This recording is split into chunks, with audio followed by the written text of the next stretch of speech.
What is up, everybody? Welcome back to the Sports Lovers. It's game day for Auburn basketball. If you guys could not tell, taking on Alabama A&M. Should be an easy win coming off that Legends Classic championship, but still have work to do tonight as the Auburn Tigers take on the Alabama A&M Aggies. However, today's video, NFL reactions as normal. Tuesday, we're going to talk about all the games that happened, including last night's thriller that really should have gone in the Chiefs. But we're going to talk about all that and more. If you guys are new to the channel, obviously be sure to drop a like and subscribe so you guys don't miss out on any of the latest videos. Real quick, tomorrow's video going to be at a little later time than normal because I will be super busy during the day, but you still will get a video out for you guys. It would just be a little bit later than normal, maybe 5 o'clock or maybe like 6, somewhere around there. However, still getting videos, but it is game day for the Auburn Tigers as they're taking on Alabama A&M. There's some basketball to watch tonight as well, but without further ado, let's hop into some NFL reactions. All right, so starting off with the Thursday night game, and that was Cincinnati taking on Baltimore. Joe Burrow, before he got hurt, was not doing terrible. He was 11 for 17, 101 yards and a touchdown.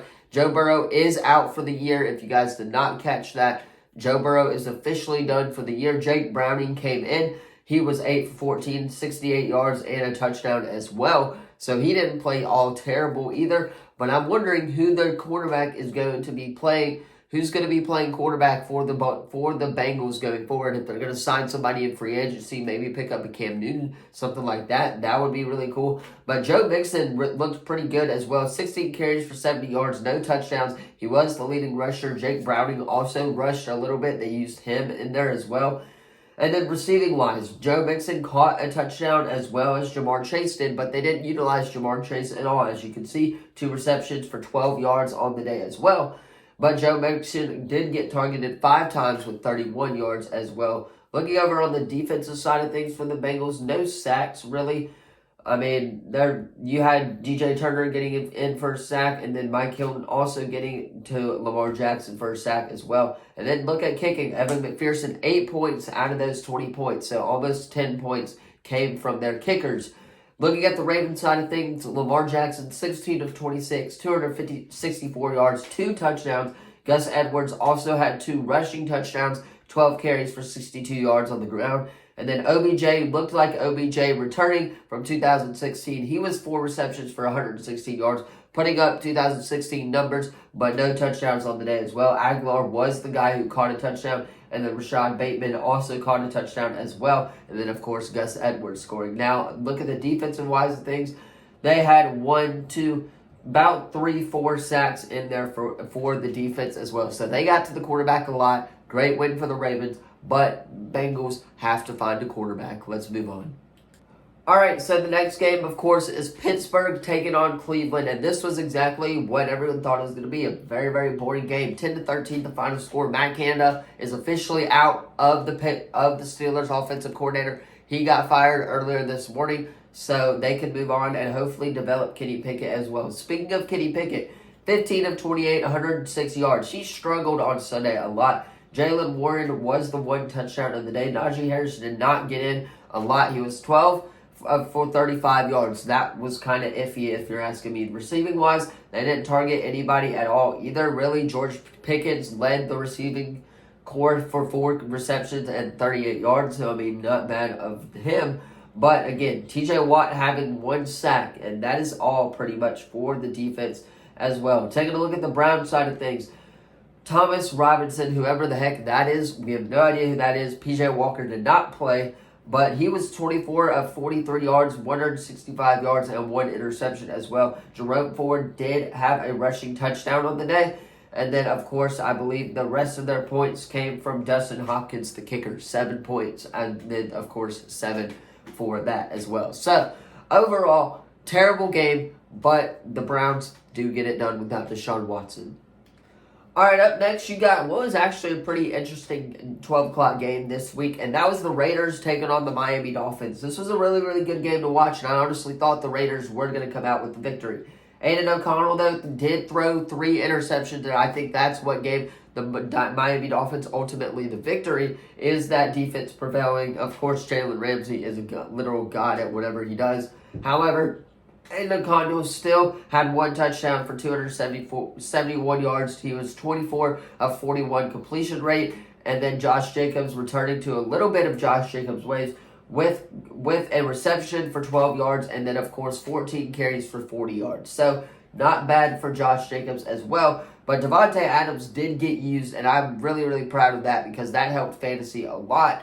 But he was 7 recs for 82 yards and, of course, 1 touchdown. However, they struggled offensively and they struggled defensively as well. They did get a pick, and of course, it was Isaiah Palomalu who got the pick as well. No sacks on the day for the Raiders defense. Now, if you look at the Dolphins side of things, Tua struggled a little bit, but he did kind of catch fire towards the end there. He was 28-39, 325 yards, and 2 touchdowns. He did have 1 interception, but overall, not bad. Tyreek Hill came back after being injured. He was 10 receptions for 146 yards and 1 touchdown, as well as Ahmed also having a touchdown on the day as well. Raheem Mostert, their leading rusher, 22 carries, 86 yards. So they utilized their offense a little bit, but eventually they got the job done thanks to the Miami defense. And moving on to the next game, and I thought this was going to be an all-out Detroit Lions festive. It was not. The Bears hung in with the Lions, but Dan Campbell ultimately getting it done against a very, very good division rival before they take on the Packers this weekend, or on Thursday, rather. However, Lions are taking a look at the Bears side of things. Justin Fields, not all that bad, 16 of 23, 170 yards and a touchdown. Justin Fields was also the leading rusher at 104 rush yards as well. And then Devontae Foreman also having a touchdown on the day as well.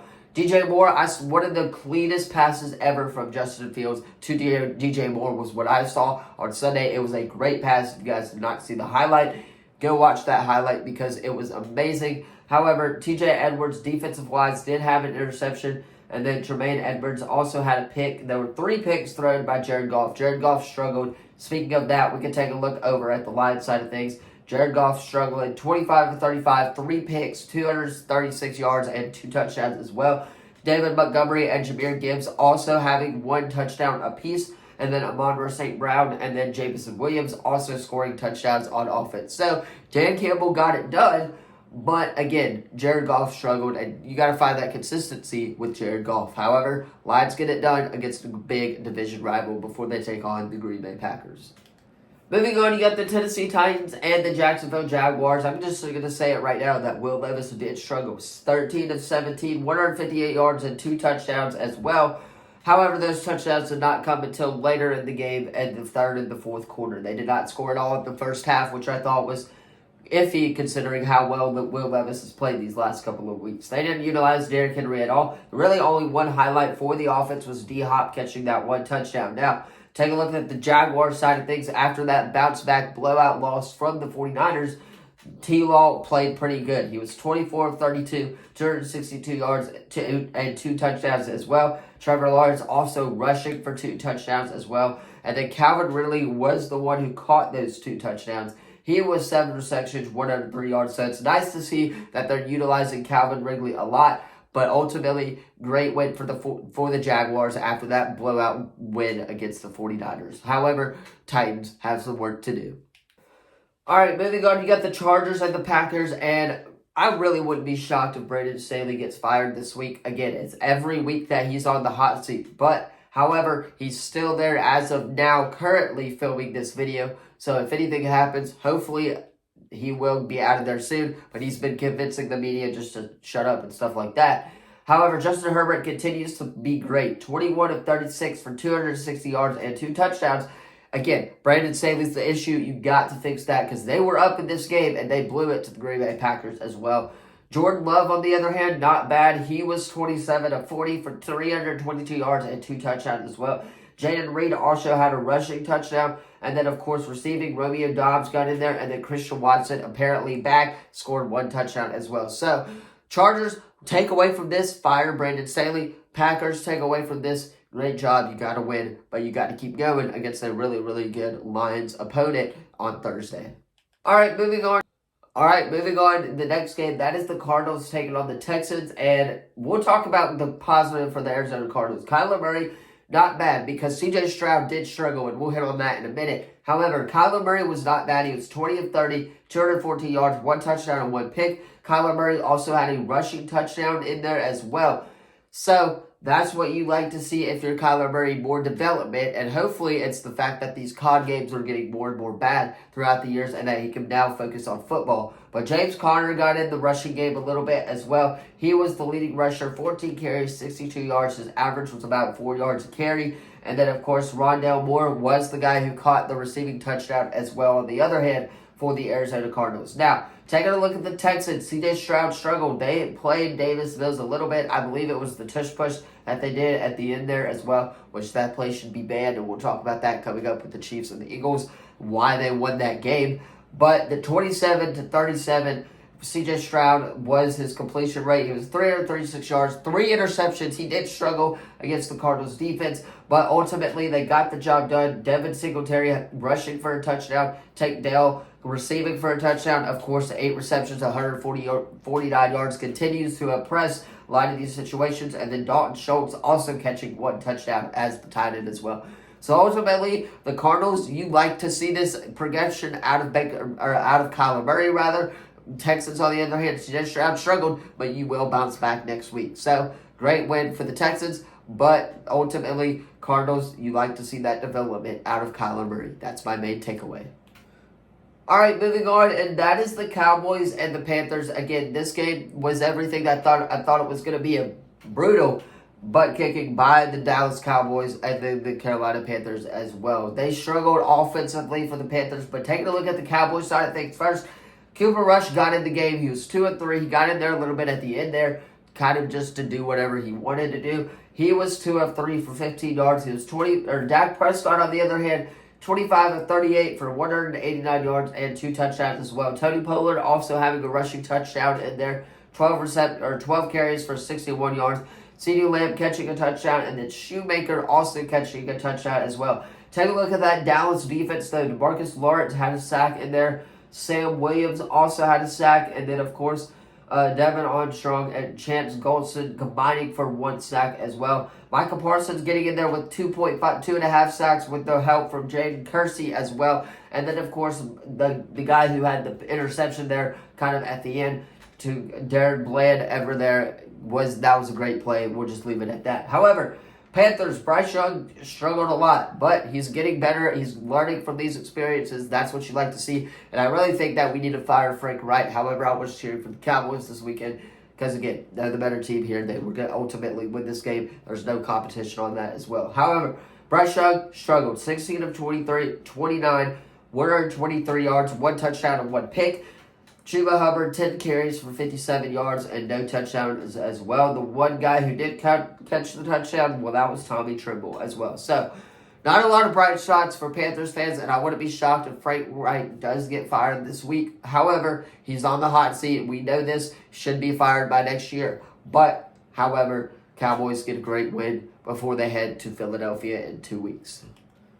Moving on, you got the Giants taking on the Commanders. Again, I really thought the Commanders were going to win this game. Sam Howell didn't look terrible. Tommy DeVito, 3 touchdowns, 18 of 26 for 246 yards. Saquon struggling a little bit with 14 carries for 83 yards. And then, of course, Darius Slayton and Saquon also receiving a little bit, though, so that kind of made up for his struggling on the ground. However, taking a look at the Commanders side of things, Sam Howell was struggling. 31 of 45, 255 yards, 1 touchdown, and again, 3 interceptions, which again allowed the Giants defense to score and allow the offense to take over and score down the field. Brian Robinson didn't do anything, 17 for 73. Sam Howell having a rushing touchdown on the day. But again, Johnson was the one who caught the receiving touchdown is what I'm looking at. So overall, the Washington offense struggled. Sam Howell needs to go back, and hopefully Ron Rivera gets out of there because honestly, he's the one who's holding Sam Howell back from being an elite quarterback right now because he's putting up really, really good numbers. Leads the league in yards or second behind Tua in yards per game as well. However, great win for the Giants, but again, Washington's got issues. They got some work to do. moving on, I want to hit on two games really quickly here, and then we'll talk about the Rams and the Seahawks, and then, of course, that Sunday night game, and then the Monday night game. That is the Bucs and the 49ers. Did not watch a single snap of this game. Didn't really care what it thought of what I was going to be. The Bucs did kind of get a consolation score at the end of that game. And then the Jets versus the Bills. It was everything I thought it was going to be as well. Zach Wilson even getting benched this week for Tim Boyle. He's the starting quarterback for the Jets going forward until Aaron Rodgers can come back and hopefully give them to a playoff berth. However, that's where I'm going to cut those two reactions because I just wanted to hit on them for a little bit. Nothing really needed to talk about, but the 49ers and the Jets, or 49ers and the Bills, both getting really, really good wins this week. So that's it. Let's move on to the Seahawks and the Rams. All right, speaking of the Seahawks and the Rams, and Geno Smith did not look terrible. He was 22 of 34, 233 yards and a touchdown as well. Drew Lock got in the game a little bit as well. 2 for 6 for 3 yards and then 1 interception on the day as well.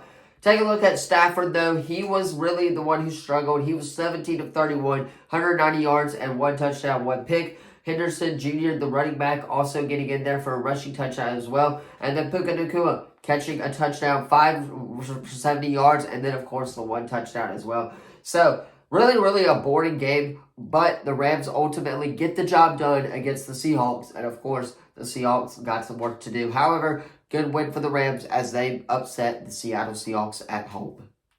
All right, moving on to the Vikings and the Broncos, and I watched the majority of this game up until about the fourth quarter. I just fell asleep, couldn't really hang into it a little bit. However, Joshua Dobbs, 20 of 32, 21 yards and a touchdown and 1 interception as well. I saw the interception. Josh Dobbs also getting in there for a rushing touchdown. I saw that. And then, of course, Oliver getting in there for a touchdown as well, receiving-wise. But ultimately, Russell Wilson just played a little bit better. 27 of 35, 259 yards and a touchdown. And, of course, they got the job done at home with that comeback against the Minnesota Vikings on the day. Courtland Sutton catching a touchdown. And then I believe the defense did have an interception. But 15 points for the Broncos came from Will Lutz. That's crazy to me. However, Russell Wilson getting it done at home against Josh Dobbs and the Vikings. And then Josh Dobbs and the Vikings kind of got some work to do to get in there a little bit. However, they're fighting for a playoff spot, which is crazy to say right now, considering how many injuries they have had. However, good win for the Vikings. Comeback victory on Sunday Night Football.